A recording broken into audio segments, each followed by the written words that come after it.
네, 시청자 여러분, 네, 오늘 인천 투어의 마지막 일정입니다. 부평갑 지역입니다. 여기가 부평으로서는 좀 신도시에 해당되는 지역인데요. 네, 여기 부평대로 이곳에 판사 출신입니다. 조용균 후보요. 인천지방법원 부장판사를 역임한 인천에서 오래전부터 활동한 조용균 후보 만나러 올라가겠습니다. 시청자 여러분, 예, 부평갑입니다. 부평갑. 조용균 후보 만나러 왔습니다. 안녕하세요. 네, 안녕하세요. 네. 2층이 뭐 하는 데예요? 여기가 그 젊은 한 10대들이 모여서 제일 핫하게 뛰는 댄스 학원입니다. 활기가 찹니다, 이 건물이.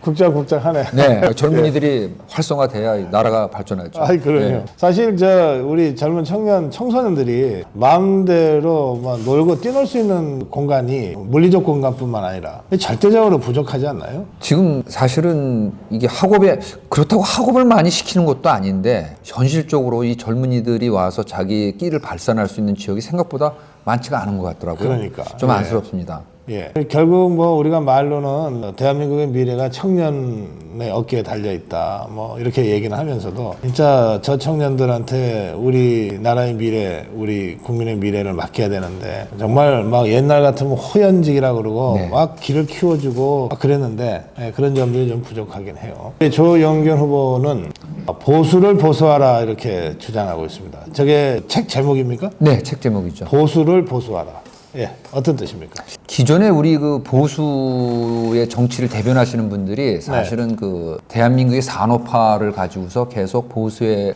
어필을 했습니다. 근데 사실 보수가 산업화도 중요하지만 국가의 기본적인 그 이념으로서의 보수가 굉장히 중요한 역할을 해야 되고 또 한 축을 차지해야 되는데 우리가 그런 면에서는 좀 소홀한 것이 아닌가. 그래서 결국 최근에 특히 이제 이 교육 문제하고 관련돼서 정교조의 교육을 받은 학생들이라든가 시민들이 보수에 대해서 굉장히 부정적인 시각을 가지고서 대하는 면이 있는 것 같습니다. 저는 그거는 대한민국의 미래를 위해서도 좋은 게 아니고 건전한 보수와 건전한 진보가 양축이 돼야 좋은 사회가 되는데 뭐 진보는 뭐 그쪽 세력들이 알아서 해야 될 문제지만 우리가 먼저 보수에 대한 새로운 개념 정립하고 그 실천 방안 그런 걸 한번 우리가 생각해 봐야 되지 않느냐 하는 생각에서 저 책을 쓴 겁니다. 그 선진 국가들은 거의 대부분 자유민주주의라는 정치 체제와 시장 경제를 채택하고 있잖아요. 그런 나라에서는 지금 우리 조영균 후보가 말씀하신 그런 건강한 보수가 대개 60%에서 70% 정도 됩니다.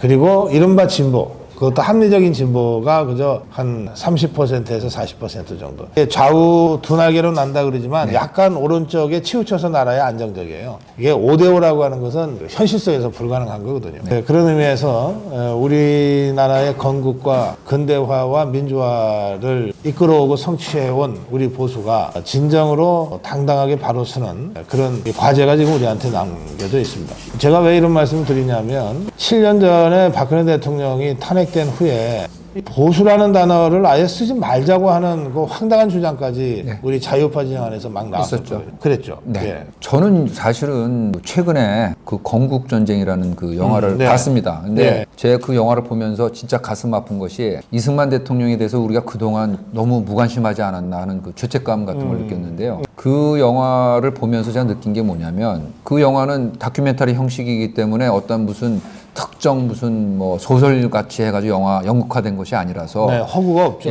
우리가 보고 판단할 수가 있는데 거기서 수많은 팩트를 보면서 저 팩트를 가졌으면은 사실은 그동안 이 교육이 잘못됐는지 아니면 뭐 매스컴이 잘못됐는지 모르겠지만 보수에 대해서 너무 왜곡된 시각을 갖다가 국민들한테 심어준 것이 아닌가 하는 그런 우려를 했고 또 저것이 저희만 하더라도 그래도 정교조의 교육을 덜 받았는데 지금 자라는 세대는 더 영향을 받았을 것이 아닌가 하는 생각이 들어서 그들이 한번 기회가 닿으면 한번 그걸 봤으면 좋겠고 제가 그 영화에 대해서 제 나름대로 해석한 걸 얘기하면 또 어떻게 보면 강요하는 듯한 느낌이 들기 때문에 그거는 제가 지양을 하고 다만 보고 나서 얘기했으면 하는 생각이 듭니다. 그 건국전쟁을 보고 오신 분들의 말씀이 되게 그 나이 많은 분들이 보실 줄 알았는데 의외로 가서 보니까 젊은 층들이 많이 있더라. 그러니까 그런 정말 역사적 팩트를 가지고 생각을 하기 시작하면 젊은 층들이라고 해서 무작정 좌파 진보 쪽으로 갈 이유가 없거든요. 그렇죠. 저는 뭐 네.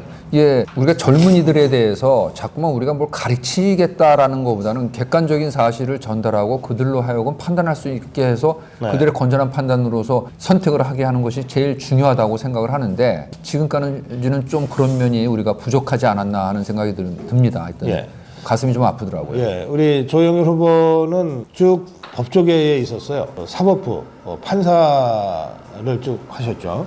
저 7년 전에 우리가 대통령 탄핵당하고 정권을 탈취당한 후에 가장 오염이 많이 된 곳 중에 하나가 사법부입니다. 김명수 체제에서 이건 정말 어떻게 사법이 이렇게 전락될 수 있을까 정도로 처참하게 전락됐어요. 대부분 이제 우리 조영일 후보 입장에서는 후배들일 텐데 말이죠. 네. 그럼 보시면 어땠어요? 사실 제가 이제 대법원 재판연구관까지 근무했기 때문에 이제 대법원에 돌아가는 시스템까지 이제 제가 경험하고 나온 사람인데 네. 사실 그 전에는 지역적 안배는 있을지 몰라도 적어도 법리적 해석에 있어서는 합리적인 해석을 전제로 한 그 재판을 했기 때문에 그 기수에서 그래도 나름대로 대법관이 될 수 있는 자질이 있는 사람들이 대법관이 된 경향이 있는데 김명수 대법원장 체제를 들어서부터는 굉장히 이념적인 요소가 굉장히 중요하게 작용을 해서 우선 김명수라는 자부터 대법원장으로는 전혀 자격을 갖추지 못한 자가 문재인에 의해서 낙하산 타고 좀 내려간 이례적이죠. 왜냐하면 예. 적어도 대법원장님은 대법관 경험이 있는 분 중에서 선임을 했는데 네. 거기는 제가 알기로는 지방법원 원장급에서 선출이 된 걸로 알고 있고 예. 그 이후에 특히 이제 고등법원 판사들 중에서 그 색깔에 맞는 판결을 좀 했다라는 이유로 해가지고 원격 발탁을 많이 당했는데 그게 네. 이제 법원에서 있는 유능한 판사들이 많이 좌절을 했거든요. 근데 예. 저는 그걸 보면서 안쓰러운 게 물론 이념적인 것이 그 재판에 반영이 안 될 수는 없죠. 미국도 그 뭐 진보 성향의 판사가 있고 대법관이 있고 뭐 그렇죠. 보수 성향이 예. 있는데 네. 다만 중요한 거는 법리적인 해석에 있어서 상식이 통하는 그 해석을 균형 감각이 있는 해석을 통해서 거기에 이념이 들어가야지 네. 이념에 깃대어가지고 왜곡된 그런 시각을 가진 판결이 나와서는 안 된다고 보거든요. 그러니까요. 네. 그래서 가장 오염된 사법부를 가장 먼저 바로 잡아야 될 것 같은데 지금 새 대법원장 들어선 후로 좀 변화가 느껴지십니까? 일단은 우선 그 이제 다시 법원의 능력을 중심으로 한 이제 그 평가 제도가 다시 부활하는 면이 있는데 네. 저는 옛날부터 좀 생각이 좀 했던 게 물론 제 책에도 썼지만 이 법원이나 검찰이 재판이 끝나거나 아니면 그 수사가 끝난 다음에 그 수요자로부터 한번 평가를 받는 시스템이 있었으면 좋겠다는 생각이 들어요. 왜냐하면 지금까지 평가가 위에서 다 평가를 하기 때문에 모든 사람들이 위만 바라보고 재판을 하고 수사를 했는데 사실 실수요자인 국민이 평가할 수 있는 시스템이 있으면 제대로 된 재판, 제대로 된 그 검찰의 그 수사를 하기 위해서 국민이 실수요자인 국민이 뭐를 생각하고 뭐를 위해서 그들을 위해서 재판하고 수사를 해야 되는가 하는 그런 방향으로 갈 수 있지 않나 하는 생각이 들거든요. 근데 아직까지는 시스템까지 거기가 가지 않았는데 제가 만약에 국회에 간다면 그쪽 부분에 대해서 좀 더 보강을 좀 시키고 싶은 생각은 그렇군요. 있습니다. 말씀하시니까 제가 기억이 나네요. 오래전에 검찰총장 지낸 분인데 이명재 총장. 이분 이명재 총장님 모시고 좀 말씀을 들을 기회가 있었는데 주로 이제 형사 사건 관련해서 이렇게 기소를 해서 이제 유죄를 받고 감옥을 살았는데 그 유죄 판결이 내리고 난 다음에 그 자기한테 인사를 왔대요. 그 잘못을 뉘우치고 또 그것을 반성할 수 있는 그 기회를 주셔서 감사합니다 이러고 인사가 왔다는 거예요. 이게 이제 우리 조영근 후보가 말씀하신 그 사법 수혜자 사법 대상자들의 평가인 거죠. 그러니까 검사든 판사든 죄 지은 사람들을 기소하고 재판하는데 그 사람들조차도 승복하고 그렇죠. 감사의 인사를 표할 정도의 어떤 공정성과 당당함을 갖춰야 되는 거 아니에요? 저희가 이제 대표적인 이제 민사사건 같은 경우만 보더라도 대립되는 당사자가 같은 사실을 놓고 서로 왜곡된 주장을 한 경우가 있습니다. 누군가는 진실을 얘기하고 누군가는 거짓을 얘기하는데 유능한 판사들은 그 경험치기라든가 여러 가지 조리에 의해 가지고 그걸 잡아내거든요. 그럼 그런 사람들은 사실은 좋은 평가를 받을 것이고 그런 좋은 평가를 받은 사람들이 고위직에 올라가야 되는데 지금은 그런 시스템이 없기 때문에 진짜 어떻게 보면 잘 속이는 사람이 재판을 이기는 진정한 사람이 그 진리가 밝혀지지 않은 상태에서 재판이 되는 그런 면이 좀 있어요. 근데 그게 네. 국민들로 하여금 그 재판의 불신에 굉장히 큰 역할을 하거든요. 그러니까 그 판사가 특정 변호사하고 무슨 관계 때문에 재판을 왜곡했다라고 생각을 하는데 어떤 판사든 정상적이라면 자기가 기망당해가지고 엉터리 같은 판결을 하고 싶어하는 판사는 없습니다. 그러니까요. 예. 근데 그걸 또 잘하시는 진짜 그 사실관계 같은 걸 진짜 잘 정리하는 판사들이 있거든요. 그런 분들이 좀 고위직에 올라가서 큰 일을 하셔야 된다고 저는 보고 있어요. 그러니까 법이 무너지면 나라가 무너지는 건데요. 이 법을 지키는 마지막 보루가 사법부란 말이에요. 근데 이 사법부가 제일 먼저 오염이 됐으니 지난 7년간 박근혜 대통령 탄핵부터 지금까지 얼마나 힘든 세월을 우리 국민이 견뎌올 수밖에 없었는가 이런 점을 다시 생각하게 됩니다. 자, 판사를 하셨으니까 그것도 평생 경력이 판사 아니에요. 그래서 제가 그냥 갑자기 생각난 질문 드릴게요. 저희 이재명이가 우리 조영균 후보 앞에 왔어요. 몇 년 때리실 거예요? 대충 사건은 아시죠? 글쎄요. 만약에 유죄가 다 확정된다면 네. 적어도 한 20년형은 나와야 되는 거 아닌가요? 최소 네, 20년이다. 네. 양형이. 근데 유죄일 것 같아요. 어때요? 저는 유죄일 가능성이 상당히 높다고 생각하는 사람 중에 합니다. 물론 이제 재판이라는 것이 네. 감으로만 하는 건 아닌데 물론이죠. 그 여러 가지 정황을 보면 지금 그 주변에서 또 얘기하는 그 사례에 비춰 보면 네. 아니 그 모든 게 누구를 향해서 지금 움직였겠습니까? 저는 특히 형사 사건에 있어서 중요하게 보는 것이 돈의 흐름을 보거든요. 예. 왜냐면 우리가 범죄를 했을 때는 그 범죄 이익을 자기가 향수하기 위해 가지고 범죄를 하는 건데 그러면 제일 큰 역할을 한 사람이 제일 큰 돈을 받게 돼 있는 것이 세상의 이치라고 보거든요. 예. 그러면 그 돈을 갖다 지금 이 여러 가지 사건에서 가장 큰 수혜를 본 사람이 누구일 것인가? 뭐 네. 그거는 여러 가지 정황에 비춰 보면 네. 합리적인 의심에 의하면 뭐 당연히 나는 이재명 대표가 아닌가 하는 생각이 듭니다. 예. 그렇군요. 문재인이는 어떻게 보세요? 한마디로 무능하죠. 더 뭐 얘기할 건 없고 무능한 데다가 원래 진짜 대통령 자질을 갖고서 대통령이 되신 분인가에 대한 좀 의문이 있습니다. 그런데다가 지금 우리 자유파 진영에서는 또 국민 다수는 저 문재인이가 귀순한 어부 두 사람 강제 북송시키는데 최종 결정권자였다. 그 두 사람은 지금 살았는지 죽었는지 아마 죽었을 거라고 추정합니다. 또 해수부 공무원을 월북했다고 몰아가는 것도 최종 책임자는 문재인이다. 울산시장 선거농단 사건도 최종 책임자는 문재인이다. 문재인이가 내 30년 직이 당선되는 거가 꿈이다고 하는 바람에 청와대가 움직인 것 아니냐. 월성 원전 1호기 경제성 조작 사건도 문재인이다. 그 월성 원전 1호기 언제 연구 중단돼? 라고 비서관한테 물어봤으니 그건 폐쇄시키라는 얘기하고 똑같은 지시 아니냐. 그러면 이런 범죄의 수괴라고 한다면 우리 조영균 판사 같으면 몇 년 때리시겠어요? 그것도 뭐 이제 참 어려운 얘기인데 근데 그 말씀은 내가 드릴 수는 있습니다. 사실 박근혜 대표가 그 최소원이하고 관계에 박근혜 대해서, 대통령? 예. 박근혜 대통령하고 그 최소원의 관계에 대해서 경제적 공동체라는 개념을 썼거든요. 그러면은 그거는 이게 이제 우리가 평소 때 제가 그 배운 법학이 좀 모자라서 그런지 모르겠지만 공모공동정범 이론은 있을 줄 몰라도 물론 경제적 공동체가 하나의 징표는 될 수 있을 줄 몰라도 그것이 같이 공범이라는 그 징표는 되는 건 아닌 거로 알고 있는데 그 이론을 만약에 맞다고 대법원이 얘기했기 때문에 좀 뭐 대통령도 이제 박근혜 대통령도 유죄 확정이 됐는데 그 이론이 똑같다면 저는 그 사건에 있어서도 대통령이 책임에서 문재인 대통령이 난 그 벗어날 수 있는 법리는 없다고 보거든요.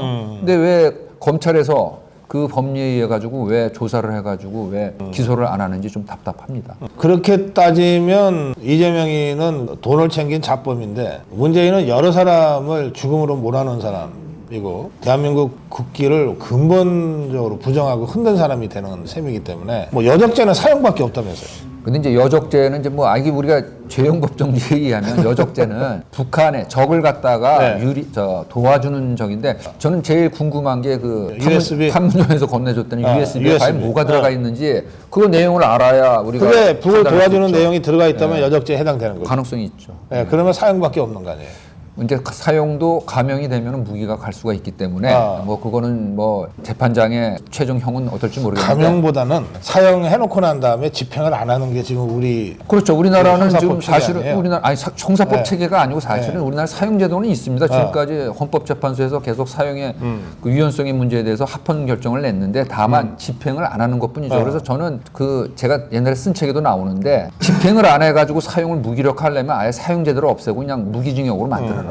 판사로 하여고 고민하게 만들어서 지금 판사들이 얼마나 웃기냐면 수많은 생명을 뺏어간 그 살인자도 연쇄살인범. 살인자도 사형을 선고를 안 하고 무기징역을 선고를 하는데 그 이유는 뭐냐면 어차피 사형을 선고해도 집행이 안 될 거기 때문에 그럴 바에는 무기징역을 하겠다는 겁니다. 근데 그거는 좀 잘못된 게 사형제도가 없으면 모를까. 그리고 사형제도에 의해서 사형을 구형했다면 그 다음에는 이제 그 집행의 문제는 대통령과 그건 법무부 장관의 예. 이제 영역이기 때문에 하느냐 안 하느냐는 몰라도 그래도 난 사형을 선고를 해야 된다고 보고 있거든요.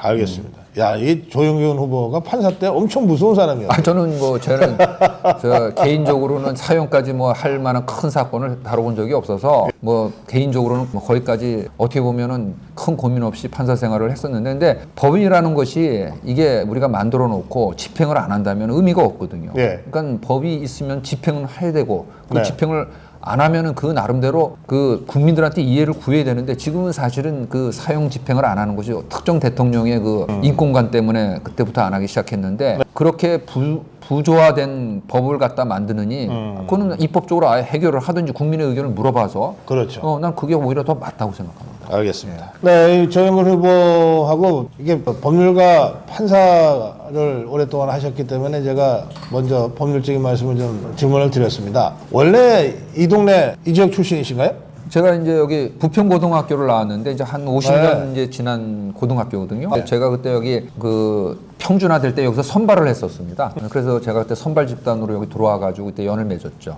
아니 인천에서는 저 인천고등학교나 재물포고등학교, 뭐 동산고등학교 이런 명문학교 안 나오면 힘을 못 쓴다 그러던데 부평고는 어때요? 그 학교들이 이제 소위 얘기하는 뺑뺑이 때 우리는 선발을 했습니다. 서울에서도 아마 다 뺑뺑이 할 때 우신고등학교가 특수지학교로 해가지고 분류됐는데 저희도 그때 특수지학교로 분류되면서 약간 좀 이제 특수 목적 학교 운영을 했죠. 그러니까 우리 조영균이 다닐 때 부평고는 그런 학교들하고 비교할 수 없다. 급이 다르다. 뭐 그렇게 얘기하면 저기고 그때 좀 공부 좀 한다는 사람들이 모였던 건 맞습니다. 그래요. 그래서 지금까지 쭉 이곳에서 생활하십니까? 그렇죠. 제가 이제 그 판사 생활하면서 판사는 뭐 전국적으로 돌아다니는 시스템이라서 2년에 한 번씩이에요? 거의 2년이나 3년에 순환- 한 번씩 순환근무를 순환보직을 해야 하죠. 되죠. 그래가지고 가장 멀리 이제 통영까지 갔다 왔는데 주로 이제 수도권에 있었고 인천에서 마지막 부장 판사를 하고 나서 개업을 인천에서 해서 사무실을 인천에 뒀고 그래서 계속 이쪽 지역에 이제 법률 상담도 해주고 조언도 해주고 또 여기 지역사회 단체에 봉사도 하면서 이제 연을 맺었죠. 그래. 그러니까 어느 날 갑자기 저 낙하산 타고 온 분은 아니군요. 네, 그건 아닙니다. 그건 확실히? 네, 확실합니다. 그럼 이 지역 현안도 잘 아시겠네. 어릴 때부터 살아오셨으니까. 그렇죠. 제가 여기 그때 와서 그때 처음에 왔을 때만 해도 인구가 여기가 58만이어가지고 2만만 더 되면 이제 분구가 되니 뭐냐 할 때 한창 그때 그 경기가 좋을 때였습니다. 근데 최근에 보니까 50만이 안 되고 49만 얼마인가 이제 인구가 떨어졌는데. 수도권인데도 주네. 예, 근데 이제 가장 걱정인 게 뭐냐면 여기에 그 이제 좀 핵심적인 인물들이 송도나 청라의 신도시로 가고 그쪽으로. 중동으로 가는 바람에 이 도시가 약간 지금 침체돼 있는 면이 있는데요. 지금 그리고 또 여기 GM대우가 제 역할을 못 해주는 바람에 경기가 좀 이게 활성화되지 않은 면이 있습니다. 거기다가 여기가 MB 정부 때부터 그때 나왔던 도시형 생활주택이 많이 그때 그 구청장이 이제 그때 여성 구청장인데 더불어민주당 그때 그 허가를 많이 내주는 바람에 여러분도 아시다시피 지금 이 주차난이 아주 심각합니다. 그래서 도시가 이 주차 문제가 해결이 안 되니까 발전을 못 하고 있는 좀 그런 좀 주거 환경이 굉장히 나빠진 상태죠. 지금 저 창밖으로 쫙 이렇게 그 부평갑에 부평대로인가요? 여기가 이쪽이 부평대로. 부평대로 옆으로 이렇게 있는데 뭐 언뜻 봐도 좀 오래된 아파트들처럼 보이고 그렇거든요. 그러면 전반적으로 지금 이게 노후도나 이런 거 이제 위험도는 평가에서 빼기로 했으니까 보면은 전체적으로 지금 재개발이 필요한 지역 아닌가요? 이번에 지금 인천에 33군데 재개발 예정 지역에서 지금 8군데가 여기 지금 지정이 됐습니다. 굉장히 많이, 부평갑이 아니라 부평 지역 전체 많이 됐죠. 그리고 지금 저희가 캠프 마켓이라는 거의 80년 만에 이제 우리한테 주권이 돌아온 땅이 이제 있는데 80년이 더 됐을 겁니다. 일제야까지 뭐 따지면은 뭐 상당한데 근데 그 주위에 지금 있는 것이 여기 동아 아파트하고 현대 아파트가 있는데 거기가 이제 지금 35년이 지나서 아하. 재건축 얘기가 나오는데 예. 그 재건축이 잘 돼서 좋은 주거 환경을 만들면 다시 옛날의 명성을 좀 살 수 있지 않을까 하는 생각이 듭니다. 캠프마켓은 지금 철수했어요? 네, 이제 한국에 아마 이양이 된 걸로 알고 있습니다. 그 토지 오염 조사가 다 끝나서. 제가 카투사 근무할 때 아. 가끔 왔던 부대예요. 네, 네. 캠프마켓. 아주 요지에 딱 알바키처럼 박혀 있는 그러면 곳이거든요. 용산 아마 그 미군 기지만큼 좀 진짜 요지거든요. 예, 그러니까요. 그것도 이제 미군 부대가 다 이제 평택 쪽으로 내려갔으니까 그럼 거기하고 주변 아파트들을 연계해서 그러면 뭐 기가 막힌 곳이 되겠는데. 그러니까 좀 저희가 그 좋은 주거 환경, 고급 주거 환경을 만들어서 다시 네. 좀 영향력 있는 사람들이 와서 살면서 네. 이 경기를 좀 활성화시키고 아. 하면 좋지 않을까. 그리고 이 땅이 공원 부지가 될 것인지 아니면 또 거기에 무슨 뭐 이제 문화시설이 좀 들어갈 것인지 모르겠지만 우리가 이제 그 시민들의 아이디어를 좀 넣어서 좀 네. 관광 자원으로도 활용할 수 있지 않을까 하는 생각이 듭니다. 이게 워낙 서울과 가까운 곳이 되니까 그렇죠. 그런 서울과 가까운 곳에 그런 휴식 공간이면서 복합 문화 공간 네. 이런 것이 주거단지와 잘 어울리게만 한다면 그러면 뭐 많은 사람들이 모이게 될 것 같아요. 그렇죠. 그리고 이제 여기 이제 GTX B 라인이 만약 개통이 되면 예. 서울에서 뭐 여기 오는 거 한 20-30분이면 오기 때문에 접근성도 상당히 좋습니다. 그리고 또 여기 부평이 갖고 있는 문제가 뭐냐면 옛날 군부대 자리들이 많아가지고 아하, 예. 그 부지가 좀 활용이 돼야 되는데 군부대에 대해서 좀 우리가 정리를 해서 부지가 나오면 네. 그걸 갖다가 우리가 이제 뭐 문화시설이라든가 아니면 주택시설로 활용을 할 수 있는데 다만 군대 시설을 갖다 우리가 활용하는 경우에는 군인이라든가 군속에 대해서는 좀 원가에 거기 좀 택지를 조성해가지고 아파트를 제공해 주는 것도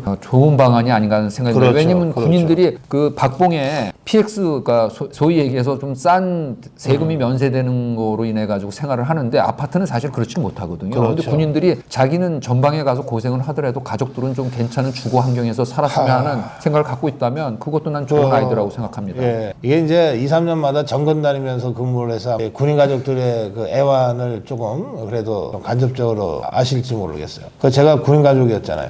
저는 국민학교만 3번 전학했어요. 저기 우리 고성범 본부장은 국민학교만 5번 전학했어.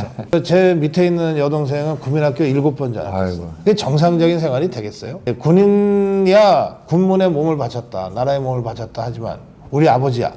그리고 아버지가 좋아서 결혼한 우리 어머니야 그렇다고 하지만 아니 우리 삼형제가 도대체 무슨 죄가 있다고 국민학교를 그렇게 계속해서 전학 다니면서 다녔어야 되냐고요. 그러니까 어려울 때 군인 경찰한테 우리가 의지하고 소방대 의지하잖아요. 그럼 평소에는 최소한의 건 해줘야지 국가에서. 그렇죠. 네. 그런데 제가 이거 정말 말씀 나왔으니까 한 10년쯤 전인가 제가 어디 종편에서 진행할 때요. 진행할 때 그 직전 뉴스를 봤는데 어느 주공이 분양하는 아파트가 미분양이 됐어요. 네. 그래서 국방부가 그 부사관들하고 장교들 사택으로 그거를 한꺼번에 사서 그러니까 미분양이니까 좀 싸게 네, 살 수 네. 있잖아요. 국방부가. 사서 더 싼 값으로 국방부가 지원해서 군인 가족들한테 주려고 100채인가 몇천 개를 계약을 했대요. 계약했다는 사실을 감출 수가 없잖아요. 네. 감출 이유도 없고. 네.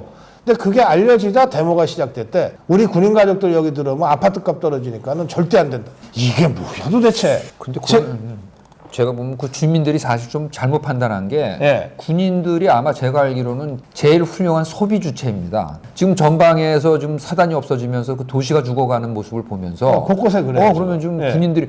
군인들은 기본적으로 소비를 하는 단체이기 때문에 그분들이 계시면은 지역 경제가 활성화가 되지. 그리고 구매력이 그러지는 높아요, 않거든요. 구매력이. 예. 내가 뭔 잘못 아시고 데모를 하신 것 같아요. 하여튼 그래서 제가 그때 생방송 중에 그거를 전하다가 제가 막 격앙돼가지고 생방송 펑크 사고 날 뻔했어요. 간신히 참고 넘어갔는데 근데 우리 조영균 후보는 그걸 역으로 오히려 그런 식으로 해야 된다 네? 이렇게 지금 생각을 하고 계시네요. 참 좋습니다.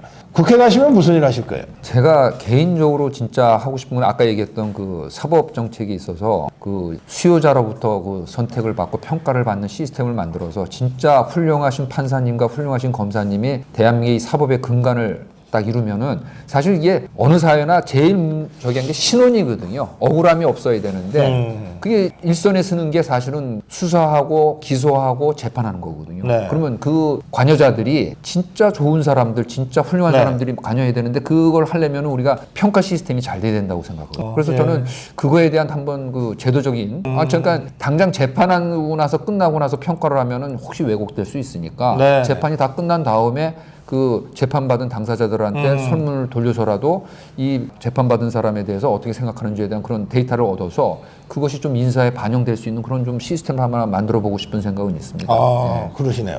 그 말씀 들으면서 제가 생각이 나는 게 제가 박근혜 정부 때 대법원에 있는 양형위원회 있죠. 그 양형위원회 자문위원을 한 2년 했어요. 그러면서 제가 이게 재판 이 사법부가 어떻게 움직이는지를 좀 옆에서 볼 기회가 있었어요. 그러니까 보통 법이 몇 년 이상 몇 년 이하 이렇게 돼 있잖아요. 그러면 몇 년 이상 몇 년 이하라고 하는 것은 법적으로 정해져 있지만 이 중에서 5년을 때릴지 10년을 때릴지는 전적으로 법관한테 맡겨져 있거든요. 그런데 이게 법관이 달라서 같은 사건인데 어느 법관은 5년 때리고 어느 법관은 10년 때리면 이제 법률 소비자 입장에서는 이게 황당한 일이 발생하잖아요. 그러다 보면 낮게 때리는 판사 찾아가게 되고 변호사한테 제일 먼저 그거부터 얘기해. 그리고 재판부가 배당되면 세게 때리는 판사인지 좀 봐주는 판사인지부터 막 알아봐야 돼. 그런 황당한 일이 이게 이제 막 그동안 이제 관행으로 내려왔어요. 그것을 어느 정도 객관화시키길 균형 잡자 이거거든요. 그러니까 지금 법관판에 대한 그 평가 시스템 이것과 밀접히 연관되는 겁니다. 밀접히 연관돼서 법원 차원에서는 양형을 현실에 맞게 계속해서 발전시켜 나가야 되고 동시에 이걸 외부에서 객관화시켜서 판사들이 올바른 법과 이른바 사법적 양심에 입각해서 그럼요. 판결할 수 있도록 만들어가는 일을 해야 되는데 이게 생각보다 쉬운 게 아니에요. 손봐야 될 게 너무 많아. 그걸 하겠다고. 그래도 우리가 선진화된 시스템으로 가려면 그거에 대한 일단 기초부터 닦고 하나하나 실천을 해야 되지 않을까 하는 생각입니다. 물론 미국도 지금 사법 시스템에 대해서 여러 가지 문제점이 있고 또 뭐 서유럽이나 뭐 선진국이라는 데도 다 문제점은 있는데 어쨌든 그 제도가 갖고 있는 장점이 있거든요. 그 장점이 뭐냐면 감시가 되고 있다라는 거거든요. 근데 우리는 지금 사실은 그 사법 시스템을 감시할 수 있는 시스템이 잘 안 돼 있어요. 외국에서는 변호사 단체라든가 뭐 이 권위 있는 단체가 있었는데 우리는 지금 사실 대한변협만 해도 권위 있는 단체로 인정을 안 하고 있잖아요. 이익 단체 비슷하게 알고 있잖아요. 그렇죠, 그렇죠. 말로는 법조 3륜인데. 좋은 사실은 좋은 사회는 법이 움직이는 것보다도 사실은 사회적 권위가 움직이는 사회가 어떻게 보면 더 나올 수도 있거든요. 고급화되고. 그래서 우리가 그거를 하기 위해서는 지금부터라도 그걸 할 수 있는 시스템을 좀 만들어서 쌓아놓을 필요가 있거든요. 제가 양형위원회 2년 자문위원 하면서 회의를 정말 제대로 했어요. 거기는 대법원 서열 2위더라고 양형위원장이. 그래요. 뭐. 굉장히 높은 그리고 권위 있는 기관인데 거기서 제가 지금도 기억나는 건 뭐냐면 저 종북 주사파들은 박근혜 대통령을 뭐 불통이다 뭐다 계속 매도하고 공격했지만 실제로 박근혜 정부에서의 양형위원회는 끊임없이 표현의 자유에 대해서 형을 좀 너무 과하게 때리지 마라. 표현의 자유를 적극적으로 해석해 줘야 된다. 이런 논의를 2년간 한 거야. 그럼요. 그리고 그게 다 회의록에 남아 있어요. 그러니까 종북 주사파가 뭐 프레임 걸어서 뭐 공격하는 거야. 우리가 넘어서면 되지만 진짜로 우리 자유파 정권 하에서 어떤 일이 벌어졌는지는 사람들이 잘 몰라 아직도. 그건 열심히 좀 알려야 될 것 같습니다. 자, 그건 그렇고 이제 우리 조영균 후보는 이제 국회 가시면 뭐 꼼짝없이 법사위 가셔야 되겠네. 사실은 법사위는 뭐 마음속에 준비를 하고 있는데 제가 요새 개인적으로 관심 있는 건 사실 국방입니다. 국방이. 요새 저 밀리터리 그 관련되는 유튜브를 계속 많이 보고 있어요. 저는 이 대한민국이 참 어떻게 보면 축복을 받았다고 할까요? 이 분단 국가로서 어쩔 수 없이 우리가 국방비를 진짜 많이 썼는데 그 국방비를 쓰면서 발전시킨 그 무기가 지금 이 때를 만나니까 지금 전 세계 자유주의 국가에 K방산 전 세계에 지키는 지금 무기를 공급하는 국가가 되지 않았습니까? 나는 이게 우리가 늘 위기의 상황에서 그 위기를 기회로 만드는 그 민족의 저력이 또 발휘된 게 아닌가 하는 생각이 듭니다. 그래서 그걸 좀 뒷받침하려면 합리적인 또 국방 정책이 필요한 것이고 그런 면에서는 또 국방에도 좀 관심도 좀 진짜 인기 없는 상임위 2개만 말씀하시네.